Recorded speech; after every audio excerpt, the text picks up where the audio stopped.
Pasemos ahora a nuestro segundo invitado de esta mañana. Le damos la bienvenida a Juan Peña, abogado del estudio Peña Abogados. Juan, ¿cómo estás? Buenos días. ¿Qué tal, Pancho? ¿Cómo estás? Buen día. Bien, vamos a hablar acerca del caso de los Humala, ¿no? El día de ayer nos hemos sorprendido, ha sido noticia, digamos, impactante a nivel nacional, para comenzar la sentencia y luego la huida de Nadine Heredia. Pero para refrescar un poco a la audiencia que nos oye y que nos ve también a través de las plataformas audiovisuales, vamos con una nota al respecto.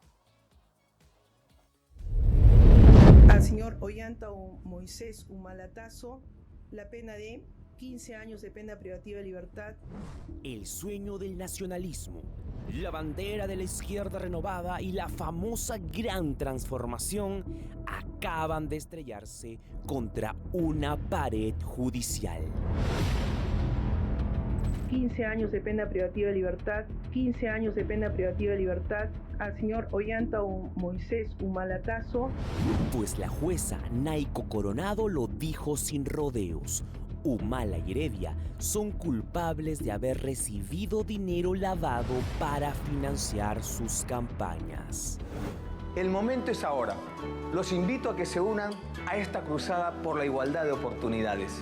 Vamos con Ollanta, honestidad para hacer la diferencia.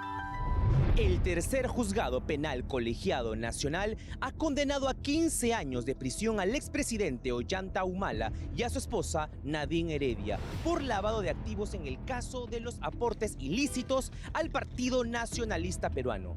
Ambos estarán recluidos en penales hasta el 28 de julio del 2039. Según la sentencia adelantada, en 2006 recibieron $200.000 del fallecido Hugo Chávez. En 2011, según testimonios de la propia Odebrecht, otros $3 millones, que así habrían entrado a sus manos bajo la mesa.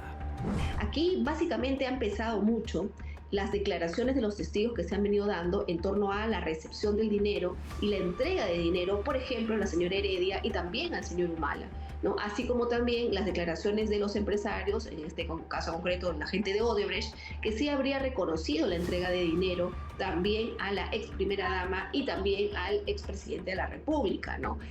El hermano de Nadine, Ilan Heredia, también fue sentenciado con 12 años de prisión y orden de captura inmediata. Por otro lado, la empresa Todograph será disuelta y el Partido Nacionalista Peruano multado con 100 unidades impositivas tributarias por ser solo instrumentalizado. Asimismo, la condena incluye una reparación civil conjunta de 10 millones de soles al Estado peruano. Esto va a marcar un derrotero, va a marcar una pauta que necesariamente va a influir en los otros casos que también están pendientes de pronunciamiento respecto en concreto de los actos de lavado de activos que puedan tener como origen las entregas de dinero que venían de la Caja de Operaciones Estructuradas de la empresa Odebrecht. Humala ya fue detenido tras la audiencia. La lectura completa del fallo será el 29 de abril, pero el daño ya está hecho. ¿Este caso sentará un precedente real en la lucha contra la corrupción de altos funcionarios? ¿O será otro caso más que se diluye con el tiempo y las apelaciones? Hay un debate ahí que, bueno, hasta hoy se mantenía en una incógnita sobre si ese dinero que Odebrecht aportó podía ser considerado también un dinero con origen ilícito que pueda sustentar el delito de lavado de activos. Y aparentemente aquí, de lo que hemos escuchado, sí se podría para el Poder Judicial en esta instancia considerar como tal. Mientras tanto, Nadine fue más astuta que su cosito y acudió a la Embajada de Brasil horas antes de la lectura de la sentencia para pedir asilo diplomático, a lo que la congresista Sigrid Tesoro Bazán no evitó declarar al respecto. La decisión de la señora Heredia es suya a tomar, entiendo que es un mecanismo como herramienta, digamos, legítimo, pero entiendo que esta es una sentencia considerando todo lo que implica el caso Odebrecht, que golpeó fuertísimamente al país y a la política en el país. Creo que es un caso que no debiera pasarse por alto y espero que el resto de involucrados de alguna manera también tenga un poco esa celeridad, ¿no?, en su sentencia. Es curioso cómo cambia su análisis tan pronto. Pues cuando el expresidente Alan García hizo lo mismo, pero en la Embajada de Uruguay, Sigrid se pronunció sin pelos en la lengua en redes sociales. Ollanta Moisés Humala Tasso se convertiría en un expresidente más que se suma a los sentenciados por corrupción.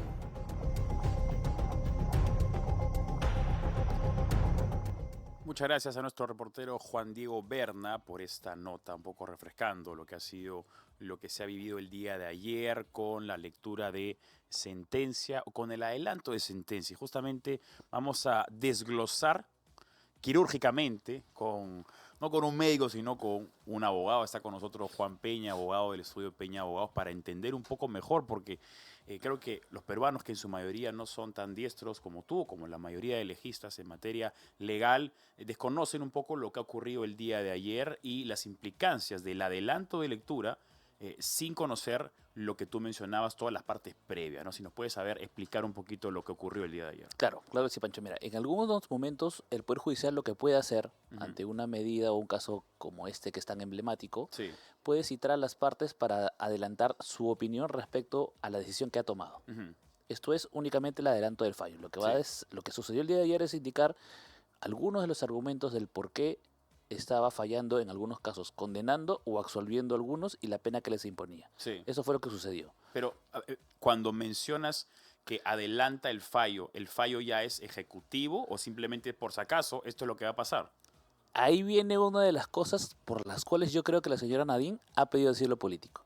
Porque el Tribunal Constitucional lo que ha mencionado es, y en una sentencia en un caso anterior, que mientras tú solamente tengas el adelanto del fallo, tú no puedes ejecutar este fallo, esta decisión.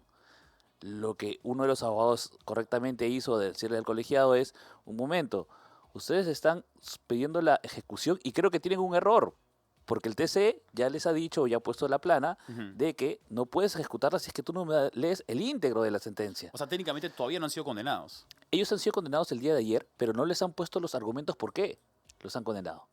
Pero ¿se puede condenar a una persona solamente con adelanto de sentencia? Exacto. La decisión la tiene el magistrado. Ya. Pero lo que el abogado hoy en día no tiene son los argumentos por los cuales o la motivación por los cuales han sido condenados sus clientes. Entonces, el Tribunal Constitucional nos ha dicho, mientras tú no tengas como abogado o como condenado la motivación, esa sentencia no puede ser ejecutada. Tienes que esperar a tener el contenido general ya amplio de la resolución judicial para recién ejecutarla. Y no solamente eso, porque el Código Procesal Penal prevé de que mientras tú eres condenado en primera instancia y todo el proceso, o en su mayoría, o el momento en que tú has tenido la etapa de juzgamiento, has estado en libertad, lo que se tiene es que tú vas a continuar en libertad hasta que el fallo sea firme. Solo de manera excepcional, y es lo que dice el Código Procesal Penal, solo de manera excepcional se te va a ejecutar la medida si es que la sala o el colegiado cree que hay un peligro de fuga. Entonces ahí también hay una contradicción, porque si tú has tenido de los señores, la familia Humala Tazo, en toda la etapa de juzgamiento en libertad, han cumplido las reglas de conducta, ¿por qué estás pasándote la excepcionalidad? ¿Por qué estás, nuevamente, como lo que vemos en las prisiones preventivas, ¿no? Sí. ¿Por qué estás cambiando como algo regular lo que debería ser excepcional? Porque yo entiendo que la pena va a ser 15 años, qué sé yo, pero veamos caso, por ejemplo, Cerrón, también otro partido de izquierda, en donde han tenido 2 condenas, donde las cuales luego han sido absueltas. Sí. Entonces, se habla mucho del tema de que uno puede ser prófugo, o que uno se está poniendo derecho, o el tema de la clandestinidad. Pero también se tiene que respetar el derecho de la persona de, si entiende que el fallo judicial no tiene la debida motivación, yo no necesariamente tengo que ponerme a la justicia, poniéndome las manos y diciendo, ok, tu decisión no es la correcta, pero la voy a acatar porque moralmente se ve bien. Sí. De hecho, el derecho a la libertad de cada persona creo que está para mí, en lo personal, derecho a la vida, derecho a la libertad, y después los demás derechos. Ahora, también se ha dicho, se ha criticado mucho el salvoconducto que ha ofrecido Brasil. ¿Qué dice el derecho internacional? ¿Está, digamos, se ha ejecutado dentro de la ley o habría, porque también se culpa a Dina Boluarte de haberse allanado, ha podido ella ponerse por encima del tratado internacional que hay entre Perú y Brasil? A ver, siempre hay posiciones respecto a qué nos puede gustar y qué no. Pero respecto a los tratados, por ejemplo, ya están señalados.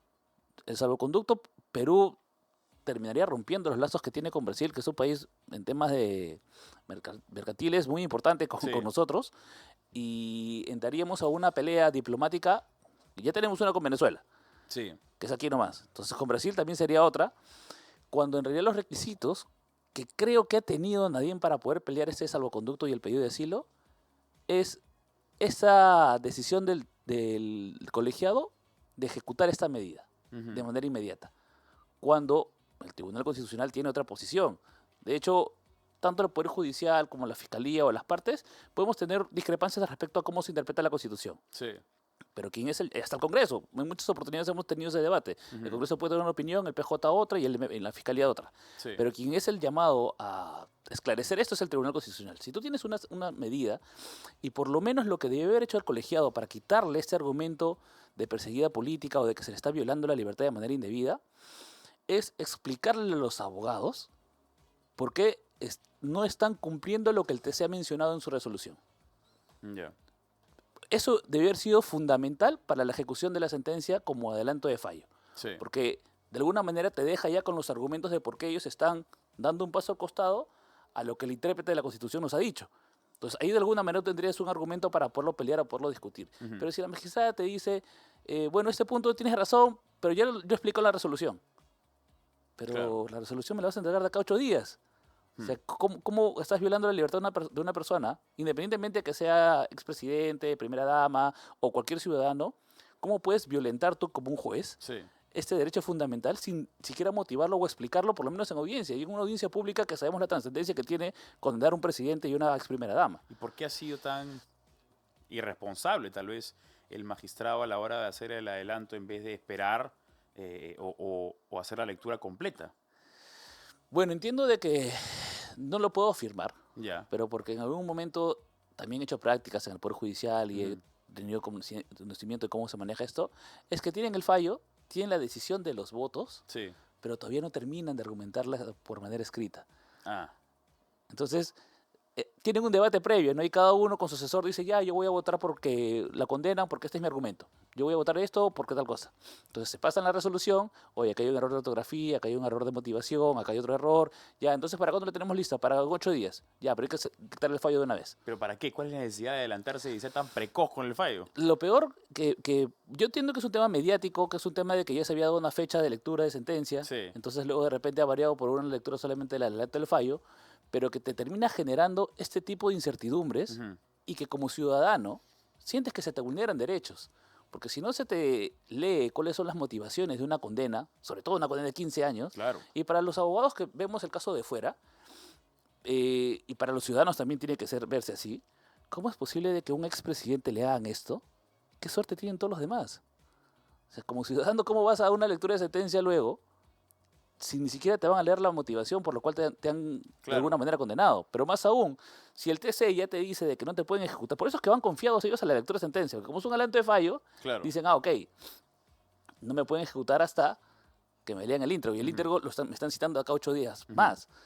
La sorpresa de todos del día de ayer ha sido que se le ejecuten únicamente con adelanto de fallo. Y ese es el argumento, creo, fuerte de Nadine para decir, están violando una sentencia del TC y me están pidiendo una ejecución de sentencia cuando eso no debe darse. Creo que esa es la motivación para que Brasil le diga también, sí, ¿sabes qué? Tienes razón. Sí. Hay una violación de un derecho fundamental. Ahora, ¿el asilo político se le brinda al sentenciado, al condenado, se le brinda al perseguido político? Se le brinda al perseguido político. ¿Y qué es en este momento Nadine Heredia? Ella lo que tiene que haber supuesto y tenido como motivación que es una perseguida política y que además por ello se le está violando derechos fundamentales como el de la libertad. Yo creo que Brasil no hubiera tenido un argumento si es que la sala por lo menos hubiera, como te mencionaba, mencionado el por qué se está apartando de lo descrito por el TC. Ahora, hagamos un símil, ¿no? Porque en el año 2018 hubo un grupo de personas que estaban muy interesadas en que Uruguay no le brindara asilo político a Alan García. Incluso hicieron hasta un spot publicitario, hicieron una propaganda, ¿no? Vamos a ver justamente el spot publicitario de aquel entonces, 2018, en contra del asilo político que Alan García solicitaba al Uruguay. Tenemos ahí, estamos próximos a verlo, lo tenemos a la mano. Sí, en breves instantes. Bueno, como recordarán entonces, era un spot publicitario donde aparecían distintos actores que dicen no ser políticos, pero son políticos. Bueno, son periodistas, son activistas, quienes perseguían a Alan García y lo llevaron al destino que todos ya conocemos.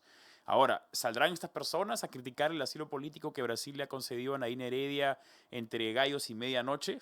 Prácticamente literal, ¿no? Porque a las 4 de la mañana ha partido el avión enviado por el gobierno de Brasil en dirección justamente al país vecino, en compañía no solamente de Nadine Heredia, sino también con el hijo menor de ellos. Y es curioso, ¿no? Como no solamente es ya Ollanta Humala el tercer presidente que se encuentra en Barbadillos, sino que tanto él como Toledo y como Pedro Castillo se sacrificaron de cierta manera por sus esposas, porque las esposas de los tres se encuentran libres.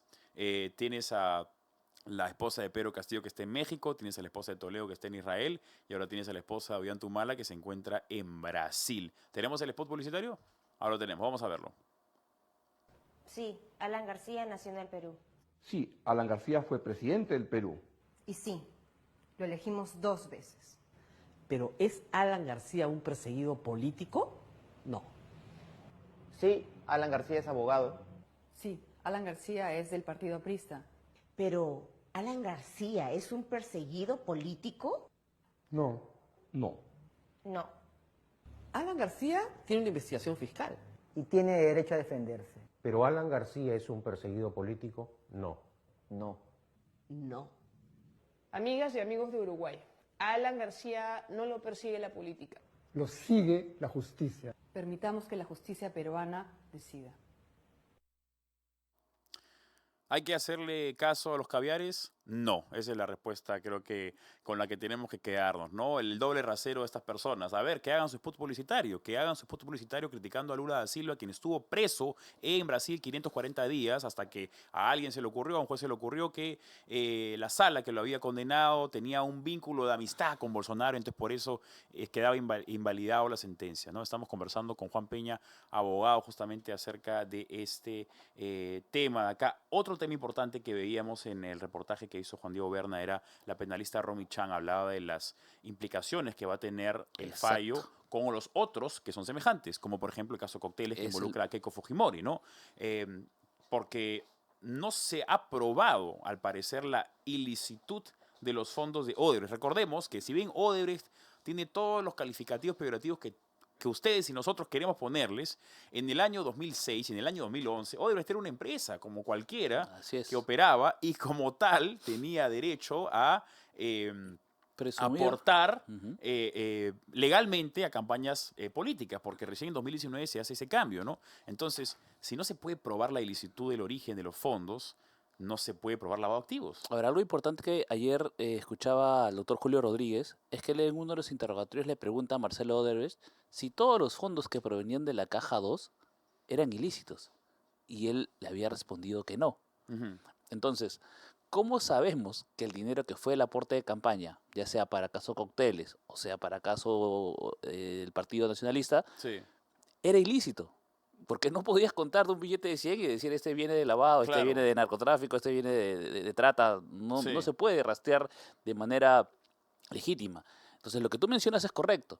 Para el año 2006 y el 2011, Odebrecht era una de las empresas, creo que mejor reputación tenía a nivel de Sudamérica y a nivel en el país. Sobre todo en el rubro en el que se encontraba, ¿no? Así es. Todos querían consorciarse para poder trabajar con Odebrecht en cualquier obra que podría darse en el Estado. Y de alguna manera te daba una presunción. Lo que además se sabe es que muchos aportantes a campañas políticas, no solamente personas jurídicas, sino personas naturales, lo que no querían era aparecer dentro del patrón de personas que habían aportado a distintos partidos políticos. Porque lo que ocasionaba es que si, por ejemplo, Odebrecht aportaba a la campaña de Toledo y ganaba a Alan García evidentemente iba a tener algún tipo de resentimiento, ¿no? Exactamente, porque lo apoyaste él y no apoyaste a mí. Ahora sí me quieres tocar la puerta para algo. Entonces, todos los aportantes lo que querían hacer era tener de manera en incógnita su participación. Y eso era regular en ese momento. Lo que pasa es que hoy en día muchos opinólogos o muchos periodistas lo que quieren es tratar de juzgarte con la ley de ahora con los hechos que fueron hace 10 o 15 años, lo cual no puede darse. Porque además, justamente a raíz de que no había una normativa que sancionaban los aportes ilegales, es como lo mencionaste, que en el 2019 se crea esta ley para de alguna manera regular los aportes a campañas. Sí. Entonces, todos los aportes que se dieron antes del 2019 no pueden ser catalogados como ilícitos. Claro. Y sobre todo, tú no puedes mencionar de que tú como partido político o como representante del partido sabías que el dinero provenía de un origen ilegal si tenías una persona como el BSP en su momento también, o a grupos empresariales o a Odebrecht que tenían una reputación de alguna manera intachable a los ojos de todos en ese momento. Sí. Ya 15 años después nos dimos cuenta de los temas de corrupción que habían y cómo se manejaban, pero en ese momento nadie lo sabía. Sí, pues es el tema, ¿no? La ley no es retroactiva en este caso, más aún si es que perjudica a la persona que está siendo investigada. Ahora, Keiko Fujimori no estará muy contenta con lo que ha sucedido el día de ayer, porque no me imagino que estará un poco preocupada. La suerte que tienen ellos hoy en día es la sentencia del TC que ha declarado lo nulo la etapa de juzgamiento y que le ha regresado a la etapa intermedia donde la Fiscalía va a tener que rehacer su acusación. Pero tienen un mayor argumento hoy día la Fiscalía para indicar de que sí había lavado activos. Con este fallo, en donde vamos a tener que esperar 8 días para ver la motivación. Esa motivación va a ser un precedente para el caso Cócteles. Sí, pues. Siempre, desde que hablábamos del tema de lavado de activos del caso Cócteles, se sabía que el caso Ollanta Humala Tazo era un precedente jurídico para eso, tanto en las casaciones como que habían pronunciado la Corte Suprema, como en las resoluciones que iban a haber de prisión o de fallo por parte de esta sala. Porque es el mismo delito y es casi el mismo hecho. Casi el mismo hecho. Odebrecht aporta de manera física el dinero, no lo hace por tema de transferencias bancarias. Hay un pitufeo o un blancamiento, como lo quieran llamar, pero es para introducir el dinero. No te puedo decir de manera ilícita. Lo que quieren hacer es introducir las cuentas al banco para poderlo utilizar. No quiere decir de que este dinero sea de manera ilegal. Para ponerte un ejemplo, el taxista que recibe plata por que alguien le paga una carrera, no sabe dónde viene el dinero. No puede ser catalogado por lavado de activos. Exactamente, ¿no? Juan Peña, abogado del estudio Peña Abogados, estuvo con nosotros para conversar acerca del caso Humala Heredia y las implicancias que podrían tener en otros casos. Juan, siempre un placer conversar contigo. Muchas gracias por estar con nosotros.